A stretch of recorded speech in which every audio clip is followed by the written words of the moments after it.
Il y a cela plusieurs années, je suis venue dans un autre pays pour continuer mes études. Et à un moment, j'ai ressenti un énorme besoin de rentrer chez moi. Et dans cette vidéo, je vais donc vous expliquer quelles étaient les raisons qui m'ont poussé à rentrer au Cameroun. Et je vais m'inspirer de ma vie personnelle, parler des problèmes que des personnes peuvent potentiellement avoir lorsqu'ils vont dans notre pays étudier et qu'ils y restent pour un bon moment.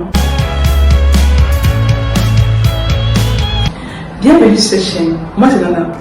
Étudiante en médecine, ici on apprend et on se challenge. Alors ça t'intéresse, je t'invite à t'abonner, à liker et à partager. Surtout, n'oublie pas d'activer la cloche de notification pour ne manquer aucune de mes prochaines vidéos, car du lourd arrive. Donc, quand je suis arrivée, je quittais de mon pays, le Cameroun, où il faisait 30 degrés, à la Russie, où on était à moins 17 degrés à ce moment-là. C'était le début d'une grande aventure pour moi et je savais que je pouvais relever ce défi. C'était un challenge que je m'étais lancé et j'étais motivée. Je me disais que non, ça va aller. Déjà, il faut savoir que je vais rentrer au Cameroun chaque année. Chaque année, je vais rentrer pour plusieurs raisons. Déjà, pour des vacances, mais aussi pour pouvoir faire des stages parce que chaque année, le fait de travailler en même temps dans un pays froid et dans un pays chaud, sur le plan de la médecine, souvent ça aide. Donc, c'était prévu que je rentre chaque vacances pour pouvoir faire des stages au Cameroun, sachant déjà que chaque année, je fais également des stages en Russie.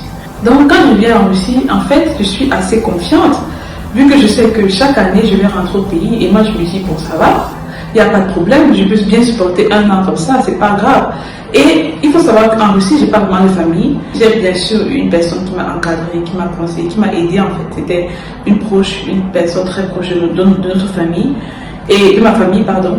Et voilà, donc du coup, sur ce plan-là, oui, j'étais pas quand même totalement seule, mais je n'avais pas non plus de famille, j'avais pas des frères, j'ai pas des cousins, comme par exemple si j'étais allée dans un autre pays comme en France, ou dans d'autres pays, ou aux États-Unis et autres, où je sais qu'en général, là-bas, je peux facilement rencontrer des tantes, des oncles et tout et tout. Du coup, j'arrive et il y a déjà le choc de la température, mais ça va.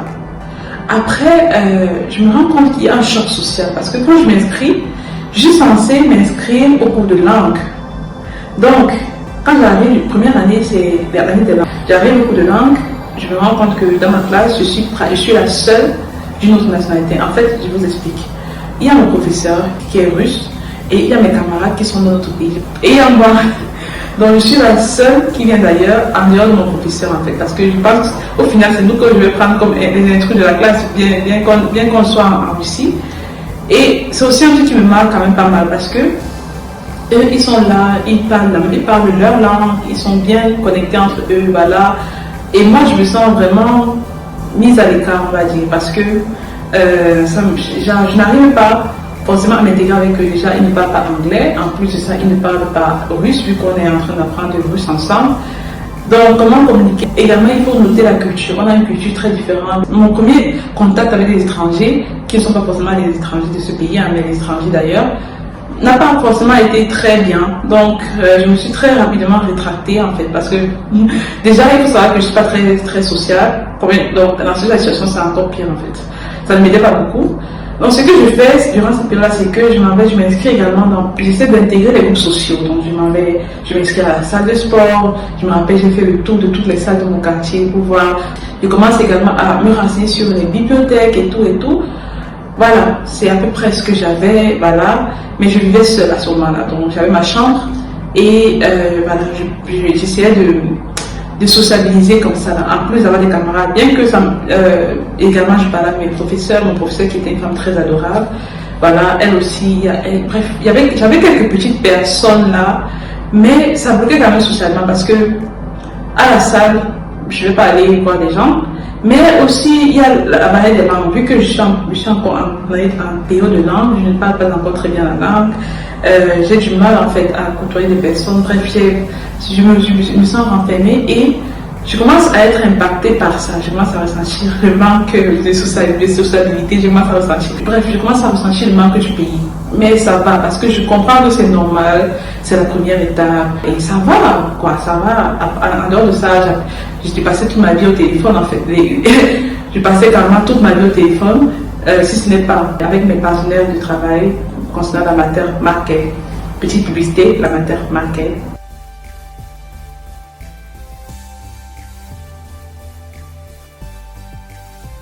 aller sur le site, je vais mettre le truc là. Que c'est peut-être avec des amis, mes meilleurs amis que j'ai soit les autres pays, mais même ceux qui ont voyagé. Donc, vraiment, le téléphone devient mon meilleur. Le téléphone et la musique aussi. Ça devient ma zone en fait. Soit je suis en train de parler avec des gens, soit je suis en train de suivre la musique, ou alors soit je suis en train de faire des recherches. Autre choc aussi, c'est le choc culinaire. Parce que la nourriture là, bref, moi au pays, tellement c'était accessible pour moi, il y avait des bases que je n'aurais jamais su, ou bien je n'aurais jamais pensé être en manque de ce genre de repas, de ce genre de produits en fait. Parce que tellement c'était accessible dans mon pays, que je ne savais pas que c'était possible qu'il y ait un pays où ça ne se trouve pas. Je prends un exemple, le plantain. Quand j'arrive, je demande à mon professeur de russe, mon professeur qui m'apprend la langue, madame, j'ai cherché le plantain partout au marché, je n'ai pas vu. Est-ce que vous connaissez où je peux trouver le plantain? Elle me dit, mais le plantain c'est quoi? Je dis, mais le plantain, je m'avais sur Google, je tape, je lui demande. Elle me dit, ah la banane, je dis non, le plantain. Elle me dit, mais je ne comprends pas, c'est la banane, tu parles de la banane, tu peux trouver dans le supermarché partout. Je dis, non, c'est le plantain. Elle ne comprenait pas. Donc, je commence à dire, hey, c'est qui qui a un pays avec le plantain? Le plantain, c'est ma vie. Comment est-ce que je vais faire? Parce que chez nous, à la maison, dans le pays, il y avait toujours le plantain. Je me rappelle, ma mère, elle prend toujours le soin d'acheter des régimes de plantain qu'elle garde derrière, on va dire, dans la réserve, des trucs. Il y a toujours des bases en fait déjà qui se trouvent dans la réserve là, et que voilà, même s'il arrive que peut-être qu'on fait un truc assez rapide, ou bien même juste comme complément d'un repas particulier, tu n'as qu'à partir derrière en fait trouver le plantain. Donc depuis que je suis née, je n'ai jamais manqué de plantain. Donc, premier choc. En plus de ça, légumes, il n'y en a pas. Je me retrouve en train de manger tellement mal parce que avec le temps, j'ai appris à varier mes repas, mais les repas qu'il n'y avait pas au Cameroun, je n'essayais pas de les remplacer. Je les laissais et je prenais les repas qui étaient accessibles ici, là, qui avait également au Cameroun. Ce n'est que ça que je mangeais. Ce qui fait que je mangeais à peu près la même chose parce qu'au Cameroun, on consomme beaucoup de légumes, mais ce ne sont pas les mêmes légumes qu'on rencontre forcément ici, là. Et du coup, la conséquence, c'est que je ne vais pas me dire qu'il faut que je crée des repas avec des légumes ici, non. Je vais juste bloquer les légumes et je vais manger tout ce qu'on rencontre ici, là, tel que le riz, les spaghettis et tout, voilà. C'était ça. J'ai passé des semaines, je me rappelle, j'ai passé des semaines à manger les spaghettis. Mais quand je dis spaghettis, c'est pas seulement spaghettis, parce que bien sûr, il fallait des variétés. Donc du coup, j'allais manger aujourd'hui le petit spaghetti. Demain, j'allais manger macaroni avec la forme spirale. Après demain, je vais manger macaroni avec je sais pas quelle autre forme, et ainsi de suite. Je vais varier, mais varier au niveau des formes, pas au niveau du repas en lui-même. Donc franchement, catastrophe. Je commence à remarquer que mes ongles en fait se divisent, mes cheveux se cassent, je ne comprends plus. Je n'arrive pas à gérer mes cheveux, un problème lié à la température et au calcaire qui est très présent ici, plus que dans mon pays. Mes cheveux se cassent plus que là. J'ai franchement beaucoup de chocs, beaucoup de chocs. Au bout d'un an, j'étais ici, ça n'allait plus. Je voulais rentrer, je voulais laisser tout ça.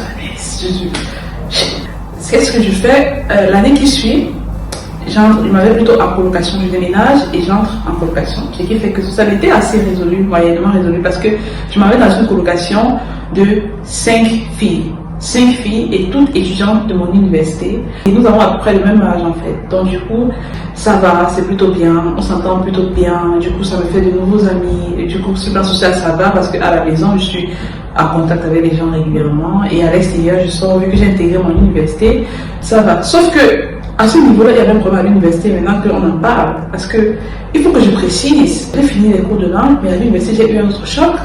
Le choc de la langue. Parce que on ne dit pas souvent trop ça. Parce que je pense que vraiment, on apprend. J'apprends la langue les 6 mois. Normalement, c'est vrai, je dois le faire 1 an. Mais j'ai dû le faire 6 mois pour beaucoup de raisons. Donc, du coup, je dois faire les cours de langue en express 6 mois. Je finis mes cours de langue, j'arrive en première année. Le langage qu'on m'a appris à la Patrac là, c'est plus le même. C'est plus le même. Les professeurs viennent, ils rappent seulement le et ça me déstabilise parce que en fait, ça me déstabilise. Je me demande, mais ça va se passer comment en fait? Ça va se passer comment? Mais et c'est comme ça que je me mets à bosser dur, parce que déjà pour l'examen d'entrée, j'ai dû commencer à bosser très dur. Je bossais dur. Vraiment, mon travail de mémorisation, j'ai travaillé la mémorisation à un niveau, vous imaginez même. Je sais déjà que là, pour moi, à ce moment-là, je me dis, j'ai atteint ma limite en fait. Mes parents avaient dit chaque année, mais là, j'ai fait un an, je suis pas allée, donc l'année qui va suivre, obligé, mes pieds vont toucher le Cameroun. Obligé, je vais toucher le sol du Cameroun. Je commence l'année déjà à me motiver, genre, avec la hâte, j'ai hâte que l'année finisse en fait, pour pouvoir juste rentrer. Et du coup, je commence l'année et voilà, ça va assez bien. J'ai réussi à m'intégrer un peu, on va dire, même comme je suis plus intégrée au sein des étrangers qu'au sein des locaux, bref, mais voilà. C'était plus facile pour moi, c'était plus accessible pour moi, parce que je ne faisais que rencontrer des étrangers, du coup, un étranger qui te montre d'autres étrangers, bref, c'était plus facile pour moi. Voilà, donc du coup, ça va. Je commence l'année, et qu'est-ce qui se passe? Corona. Et les salles de sport fermées. En fait, les choses qui me permettaient de m'évader. Je suis une personne, déjà il faut savoir, je suis une personne, j'aime la liberté. J'aime la liberté à un niveau... Vous n'avez même pas idée. Donc c'est pour ça que quand je venais même ici là, c'était pas un problème pour moi parce que je savais que j'allais gérer, parce que j'étais même contente. Avec Corona, c'est comme si on m'attachait. On m'attachait les mains, les pieds, tout. Mais l'université, ok, je me disais, comme c'est la première année, je vais forcément, voilà, comme je viens de commencer, je vais forcément me faire des amis et tout. Je vais parler avec mes camarades, même mes camarades locaux, mes camarades plus et autres, me faire des amis. Problème, parce qu'on se retrouve à distance et du coup, ça fait seulement pour les cours, les cours avec le professeur. Après le cours là-bas, on va par conséquent, je n'ai pas la possibilité de parler autant avec mes camarades russes, vu que on ne se parle pas tant que ça. Et voilà, en Ibox aussi, on ne se parlait pas tant que ça. Alors qu'en classe, ça aurait été plus facile pour moi, bref. Et du coup, ça me complique la tâche. La salle de sport, l'endroit où... Il faut savoir que parce que là, on est déjà un an et demi, durant ces un an et demi là, le seul endroit où j'évacuais toutes ces frustrations, tout le stress que je pouvais recevoir, même le froid qui m'énervait là, tout ce que j'avais là, c'était au sport. Vraiment, je ne sais pas si dans ma vie j'ai fait plus sport que je n'ai fait dans ce pays, parce que depuis que je suis arrivée là, je suis devenue sportive, mais ça ne se voit pas comme ça là, ça ne se voit pas là, parce que, ouais, mais sachez que oui, je fais sport assez régulièrement. Et les salles de sport sont fermées. Et avant que les salles de sport ne ferment, vu qu'à un moment, ça commençait à être déjà assez bien, je courais dans les parcs. J'aimais bien aussi aller se marcher dans les parcs et tout. Fermé, jusqu'à on met les bandes dans les parcs, je ne comprends même pas. Et on peut aller dans le parc, on ne marche pas. Le parc est censé nous rafraîchir avec l'air et tout ça. Il n'y a même pas. Est-ce qu'on va partir dans le parc que se coller entre nous? Bref, ils ont tout fermé. Pour sortir, il faut demander la permission sur un site et le site envoie un code et avec ce code-là, tu peux sortir pour faire ton achat justifié au cas où la police te voit. Franchement, c'est comme une prison et ça me déstabilise en fait. Voilà encore une autre frustration qui s'ajoute à la liste. Ça me déstabilise. Et sachant que comment ça se passe au pays, je vois au pays c'est assez free. Il y a bien sûr le confinement, il y a bien sûr les contrôles, il y a bien sûr les masques, mais on n'empêche pas aux gens de sortir. Les gens peuvent toujours sortir, juste qu'ils doivent être chez eux à une certaine heure. On a trouvé certains coins comme des boîtes de nuit et autres, mais au moins les gens peuvent sortir marcher. Moi, c'est ça la famille. Moi, et aussi, vu que ma famille me manquait, j'aurais voulu être confinée chez moi avec ma famille. Pas être confinée ici là avec mes amis. Bon, c'est vrai que heureusement ils ne comprennent pas le français. Mais moi j'aurais personnellement voulu être confinée chez moi avec ma famille. C'est ça que moi je voulais. Si c'est qu'il fallait que je fasse mon confinement là, c'est là-bas que je voulais faire mon confinement. Sauf que je ne peux pas rentrer parce que si je rentrais, j'ai remarqué, après ça, il y a une fermeture de frontières et tout ça là. Bien sûr, je suis camerounaise, je suis de nationalité camerounaise, donc je pouvais bien sûr rentrer. Mais sauf que la lettre est bloquée là parce que je suis pas russe. Donc, si je choisis, soit je reste en Russie vu que je suis déjà là et je continue, soit je rentre et je ne peux plus rentrer en Russie là, parce que je ne suis pas russe et les frontières sont fermées donc, pour les étrangers. Donc, comment est-ce que je reviens en Russie en fait? Et je ne savais pas quand le corona allait finir, donc du coup, je suis obligée de rester. Jusqu'aux vacances, les vacances arrivent. Jusqu'aux vacances, je reste en Russie avec le cœur noué, avec le macabo, avec la bonne. Avec la douleur, vraiment, j'avais mal. Je commençais à étouffer, ma tête chauffait, tout, je ne voulais plus. Je voulais juste rentrer.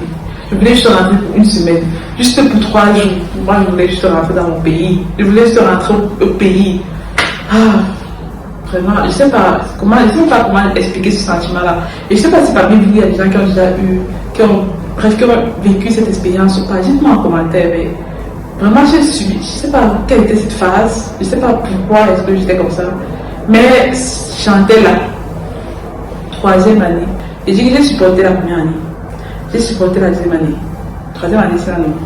Et j'ai mes parents qu'on va seulement me bloquer au Cameroun. Moi, je vais rentrer. Mes parents essaient de me dissuader parce que justement, la fin du 3e année, là, c'était les vacances dernières. Est-ce qu'on va ouvrir les frontières, ces vacances ou pas? Moi, j'ai mes parents qu'on fait ce qu'on fait. Ils s'embrouillent comme ils s'embrouillent là. Moi, je rentre. Ma mère me dit que, parce que je suis censée repartir également les vacances prochaines. Donc du coup, ma mère me dit que, attends, vu qu'il y a le mariage l'année prochaine, viens une fois au mariage. Je dis que, même si c'est quoi, moi je vais rentrer, il ne reste pas là. Je rentre parce que, franchement, je sais pas, je n'aurais pas comment je peux expliquer ça. Mais je me sentais tellement enfermée. Même quand on a libéré pour le corona, même quand on pouvait marcher, même quand on pouvait faire des trucs, ça n'allait plus. C'était la gâté dans ma tête. C'était la gâté dans ma tête. Moi, je voulais seulement rentrer. Ça n'allait plus dans ma tête, en fait. Et je crois qu'il y avait plusieurs raisons. Déjà, il y avait le manque, bien sûr. Ma famille me manquait, mon pays me manquait, nos repas me manquaient, nos moments me manquaient, et tout et tout. Il y avait le stress, la frustration qui se trouve dans ce pays-ci-là, avec le fait que je me sentais plus. Bref, j'avais l'impression d'être attachée, je ne pouvais pas sortir comme je voulais, je ne pouvais pas aller où je voulais, je ne pouvais même pas aller courir au parc qui se trouvait devant ma maison. Je ne sais pas quel était le problème. Je ne pouvais pas faire beaucoup de choses, je ne pouvais plus aller faire sport, bref. Et du coup, je crois le fait surtout que je ne pouvais pas aller faire sport là, parce que je ne faisais pas sport à la maison, vu que je partageais ma chambre avec ma coloc, il y avait vraiment un petit espace, c'était un peu compliqué pour moi de faire sport à la maison. Et aussi le fait que je sentais comment je manquais les épisodes essentiels de la vie des personnes que j'aimais. Genre, comment dire, des moments importants de la vie des gens que j'aimais. Et ça me brisait le cœur en fait. Genre, je vais apprendre que j'ai un oncle par exemple qui a eu son enfant. Ma mère, une de mes meilleures amies a eu un enfant. Telle personne s'est fiancée. Telle autre personne s'est mariée. Je sais pas, des événements heureux ou des événements malheureux. Hein. Telle personne est morte. Et tu vois, tout ça sont des moments que je sais que non, ce sont des moments où on assiste, que ce soit dans la joie comme dans la douleur. Ce sont des moments où il faut être là, où je savais qu'au pays, si j'étais au pays, j'aurais pu être là. Comme j'ai parlé par exemple tout à l'heure des fiançailles de mon grand frère, j'aurais voulu être là. Bien sûr que pour lui, c'était pas au pays, bref, une autre histoire. Mais peu importe même le pays, j'aurais voulu être là parce que c'est une personne qui me tient énormément à cœur. Et ça me brisait le cœur de devoir manquer tout ça. Je manquais des trucs importants, même jusqu'aux anniversaires. Dites-vous que même juste le fait de manquer les anniversaires de mes petits frères, les anniversaires de mes parents, ça me brisait le cœur en fait. Ça me touchait parce que je me dis, ils sont en train de grandir, je ne suis pas là. Je vois comment ils vieillissent. Après, j'appelle au téléphone, je suis que mon petit frère a déjà une grosse voix d'homme là. Il dit, et tout ça. Bref, j'avais du mal à couper le cordon. L'accumulation de ces petites choses-là, au fur et à mesure des années, c'est ça qui a peut-être dû faire que voilà, il y a eu cette crise-là que je voulais rentrer. Et c'est comme ça que mon père, je crois que mon père me comprenait, peut-être je ne sais pas pourquoi, il me comprenait beaucoup plus facilement, genre, il n'avait même pas de problème.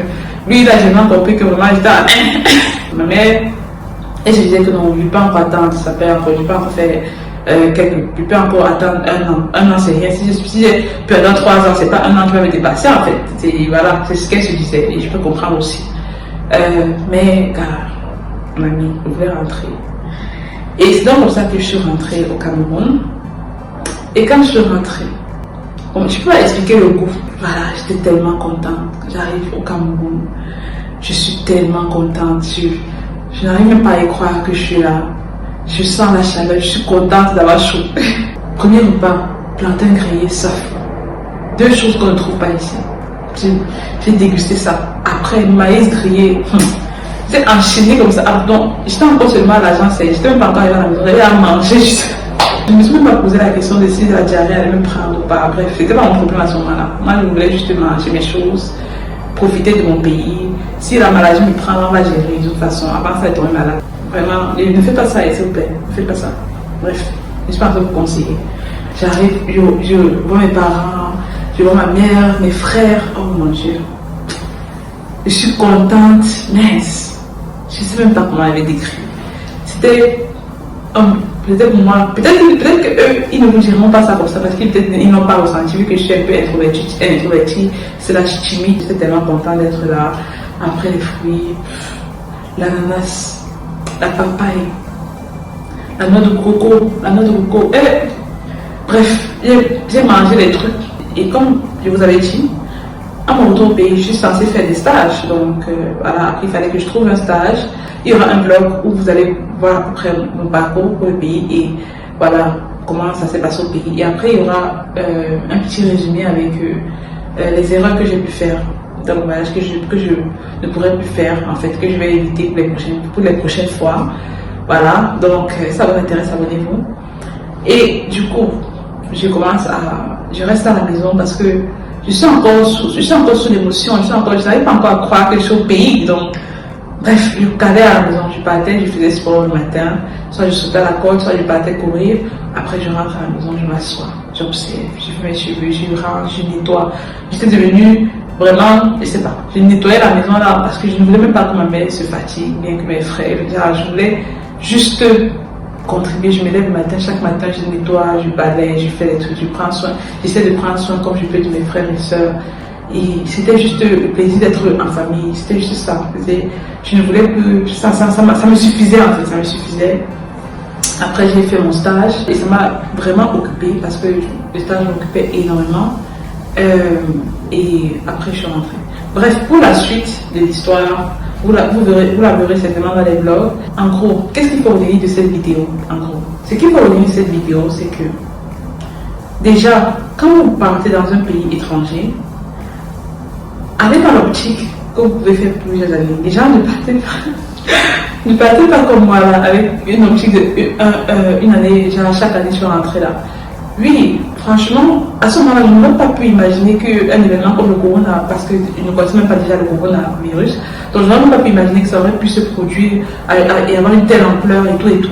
Donc moi, je savais que je ne savais pas ce qui pouvait en fait m'empêcher de rentrer au pays chaque année, c'est vrai. Mais la leçon que j'ai retenue, c'est que quand tu pars quelque part, pars avec l'esprit ouvert à ce niveau-là. Dis-toi que tu peux aller pour un an, tu peux aller rentrer chez toi. Bref, dis-toi que tu rentreras chez toi le plus tôt possible. Voilà, tu n'as qu'à te dire le plus tôt possible. Et maintenant, ce sera à toi d'évaluer la possibilité. Si c'est que l'année c'est possible, je rentre. Si c'est pas possible, je continue. Mais quand tu te dis que c'est sérieux, parce que moi, là, quand je mets les choses dans ma tête, c'est bloqué, hein. Je suis déjà des personnes, en fait, à qui il ne faut pas promettre les choses qu'on ne peut pas faire. Franchement, ne me promettez rien si vous ne pouvez pas les accomplir, parce que ça me brise le cœur, en fait. Ça me touche parce que quand tu me fais une promesse, c'est mort, hein. C'est mort pour moi, c'est calé dans ma tête en fait, c'est bloqué. Et c'est ça en fait. Et c'est dans ça, parce que là c'était une promesse que je m'étais faite à moi-même et que mes parents aussi m'avaient fait, voilà, je vais rentrer. Et ça a fini par me causer préjudice. Bref, ça a fini par faire que je n'avais pas à supporter. Aussi, comme j'ai dit, des choses qui m'ont beaucoup aidé durant mon séjour et tout, c'est le fait que je pratiquais régulièrement du sport, le fait que je me suis inscrite et tout, le fait que j'ai également vécu en colocation. Franchement, beaucoup de personnes peuvent critiquer les colocations, mais je pense que ça peut être un avantage aussi, un atout en fait, un atout pour ceux qui vont dans des pays où ils seront plus ou moins isolés.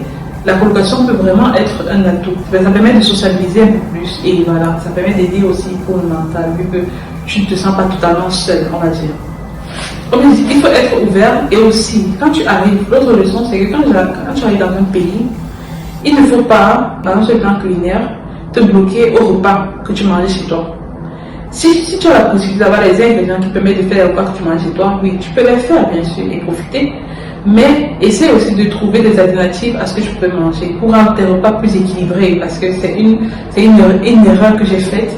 Quand chez moi, on mangeait les spaghettis, on mangeait les riz, on mangeait les légumes, et que j'ai vu que les légumes, il n'y avait pas de légumes, il n'y avait pas de tubercules.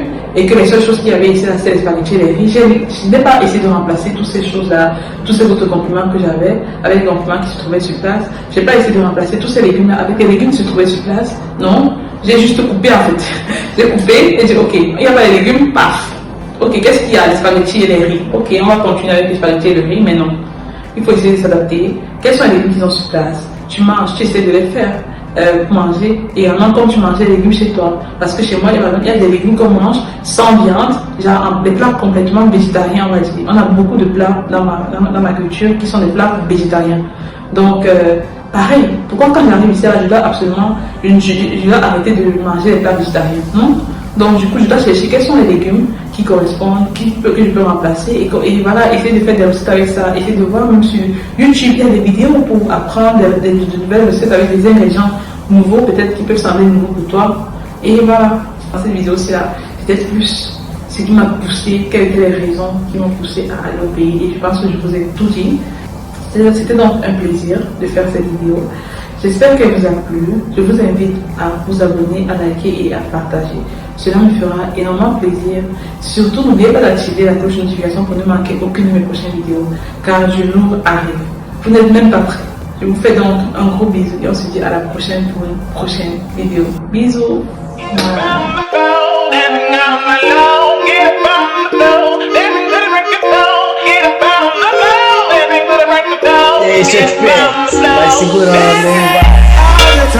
Baby, you on my mind, and I don't know why, but the feeling is fine. Can't you see, honey, you for me?